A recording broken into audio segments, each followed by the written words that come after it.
మన ప్రభు అయిన యేసుక్రీస్తు నామములో మీ అందరికీ శుభములు తెలియజేయచ్చు ఉన్నాను. ప్రియ దైవజనమా, షారోన్ మన్నాలో భాగముగా ఈ దినం మరొక వాక్య భాగమును ధ్యానించుకుందాము. 119వ కీర్తన 71వ వచనము. నేను నీ కట్టడలను నేర్చుకొనున్నట్లు శ్రమనొందియుండుట నాకు మేలాయను. ప్రియ దైవజనమా, క్రైస్తవ విశ్వాస జీవితములో శ్రమలు పొందుట అనేది సహజము. ఆ శ్రమనొందుట అనేది మనకు మేలు అని వాక్యము సెలవిస్తూ ఉంది. అదేమిటి? లోకానుసారముగా చూస్తే శ్రమ అనేది చాలా కష్టము కదా. మరి వాక్యానుసారముగా శ్రమ అనేది ఎందుకు మేలు అని మనము ధ్యానించినట్లయితే, మొదటగా కొరింథీయులకు రాసిన 2వ పత్రిక 8వ అధ్యాయము 2వ వచనం ప్రకారం శ్రమ వలన మనము పరీక్షించబడతాము. మాసిదోనియా సంఘస్థులు వారికి కలిగిన శ్రమల యందు అత్యధికముగా సంతోషించినట్లు అక్కడ చూస్తాము.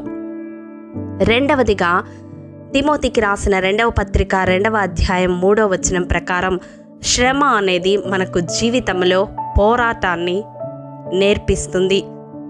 క్రీస్తు యేసు మంచి సైనికుని వలె మనము పోరాడేవారముగా ఉంటాము. అది ఎటువంటి క్లిష్ట పరిస్థితి అయినా క్రీస్తును కలిగిన మనము పోరాడి జయించగలుగుతాము. మూడవదిగా రోమాపత్రిక 5వ అధ్యాయం 3వ వచనం ప్రకారం శ్రమ మనకు ఓర్పును ఇస్తుంది. కాబట్టి మనం శ్రమ కలిగినప్పుడు అతిశయించే వారముగా ఉండాలి. అప్పటి వరకు మన జీవితంలో లేని లక్షణము ఓర్పు అయితే అది శ్రమ వలనే మనకు అభ్యాసమవుతూ ఉంది. నాలుగవదిగా హెబ్రీలకు రాసిన పత్రిక 5వ అధ్యాయము 8వ వచనం ప్రకారం శ్రమ వలన మనము విధేయతను నేర్చుకుంటాము. దానికి మాదిరి మన యేసయ్యే. ఆయన తన శ్రమల వలన విధేయునిగా ఉన్నట్లు ఆ భాగంలో మనము చూస్తాము. 5వదిగా దినవృత్తాంతములు 2వ గ్రంథం 33వ అధ్యాయం 14వ వచనం ప్రకారం శ్రమ అనేది మన జీవితంలో తగ్గింపును ఇస్తుంది. అక్కడ మనషే ఎప్పుడైతే తనకు కలిగిన శ్రమను బట్టి తన్ను తాను తగ్గించుకొని దేవుని సన్నిధిలో మొరపెట్టాడో అప్పుడు అతను యెరూషలేమునకు తిరిగి తీసుకొని రాబడి అతని రాజ్యము అతనికి అప్పగించబడినట్లు దేవుని ద్వారా మనము చూస్తాము. అవును ప్రియ దైవజనమా, మన జీవితంలో దేని విషయమై మనము అతిశయిస్తున్నామో, దేన్ని బట్టి మనల్ని మనము హెచ్చించుకుంటున్నామో ఆ పరిస్థితి నుండి శ్రమలే మనలను తగ్గింపు జీవితానికి అలవాటు చేస్తాయి. 6వదిగా మనం చూసినట్లయితే 119వ కీర్తన 67వ వచనం ప్రకారం శ్రమ కలుగక మునుపు మన ఇష్టానుసారమైన జీవితాన్ని జీవించే వ్యక్తులుగా ఉంటాము. ఎప్పుడైతే శ్రమ కలుగుతుందో మన జీవితము వాక్యానుసారముగా మలచబడుతుంది. శ్రమ వలన దేవుని పాద సన్నిధిని సమీపిస్తాము. దేవుని చిత్తానుసారముగా జీవించడము నేర్చుకుంటాము, జీవించడానికి ప్రయత్నిస్తాము.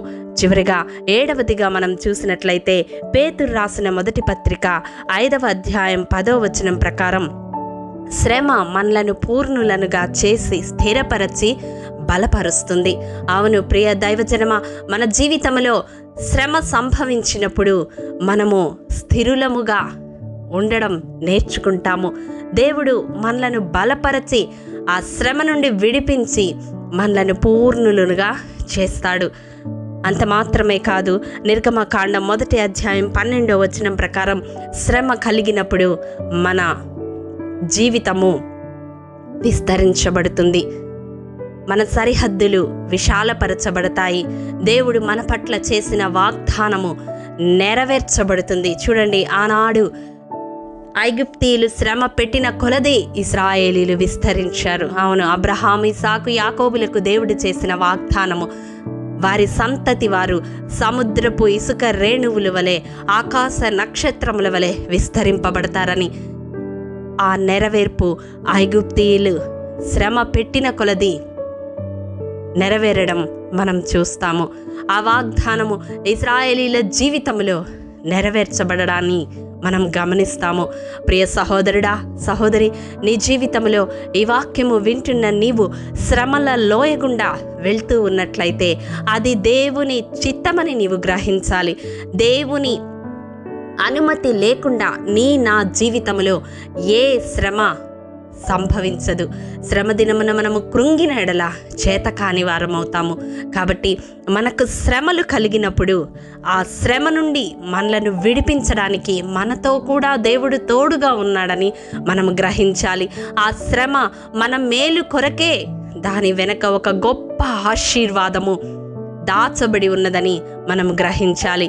ఇశ్రాయేలీలు అంతగా శ్రమ పడుతూ ఉంటే, వారిని పెట్టే శ్రమ పెరుగుతూ ఉంటే వారి విడుదల సమీపిస్తుందని వారు గ్రహించలేకపోయారు. కానీ వారందరినీ ఈ దినం మన జీవితంలో దృష్టాంతములుగా దేవుడు ఉంచినది. ఎందుకంటే మనము జీవితంలో శ్రమ అనుభవించే కొలది దాని విడుదల సమీపంగా ఉన్నదని గ్రహించాలి. ప్రియ దైవజనమా, ఈ దినం దేవుడు మనతో మాట్లాడుతూ ఉన్నాడు. ఈ వాక్యము ద్వారా దేవుడు మన హృదయాలను సంధిస్తూ ఉన్నాడు. ఏ శ్రమ గుండా నీవు వెళ్తూ ఉన్నావో కానీ ఆ శ్రమ నీ మేలు కొరకే దేవుడు నీ జీవితంలో అనుమతించాడు. ఆ శ్రమను సహించగలిగే శక్తిని, ఆ శ్రమ నుండి విడుదల పొందే మార్గాన్ని దేవుడు నీ ఎదుట తెరవనై ఉన్నాడు. అతి కృపా దేవాది దేవుడు మనందరికీ అనుగ్రహించునుగాక. ఆమేన్. ప్రేమ నమ్మకము కలిగిన మా ప్రియ పరలోకపు తండ్రి, నీ పరిశుద్ధ పాదములకు వందనములు. దేవా, విత్తబడిన వాక్యమును ప్రతి హృదయంలో నూరంతలుగా ఫలింపచేయండి.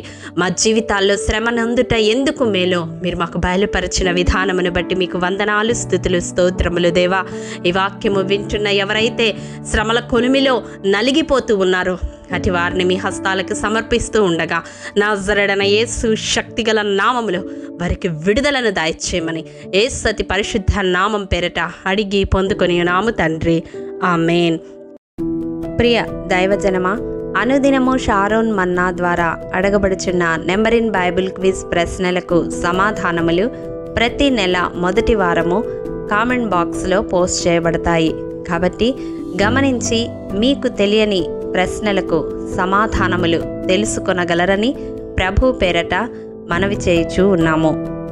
ప్రియ దైవజనమా, ఈ దినం నెంబర్ ఇన్ బైబిల్ క్విజ్ ప్రశ్న: యెరూషలేమునందు ఇశ్రాయేలీయులందరి మీద 40 సంవత్సరములు ఏలుబడి చేసిన రాజు ఎవరు? మీ సమాధానం మాకు తెలియజేస్తారు కదూ. ప్రభు కృప మనందరికీ తోడైండును గాక. ఆమేన్. ప్రియ దైవజనమా, ఈ దినము జన్మదినము, వివాహ దినము జరుపుకుంటున్న వారికి షారోన్ గ్రూప్ తరపున హృదయపూర్వక శుభాకాంక్షలు తెలియజేయుచూ ఉన్నాము.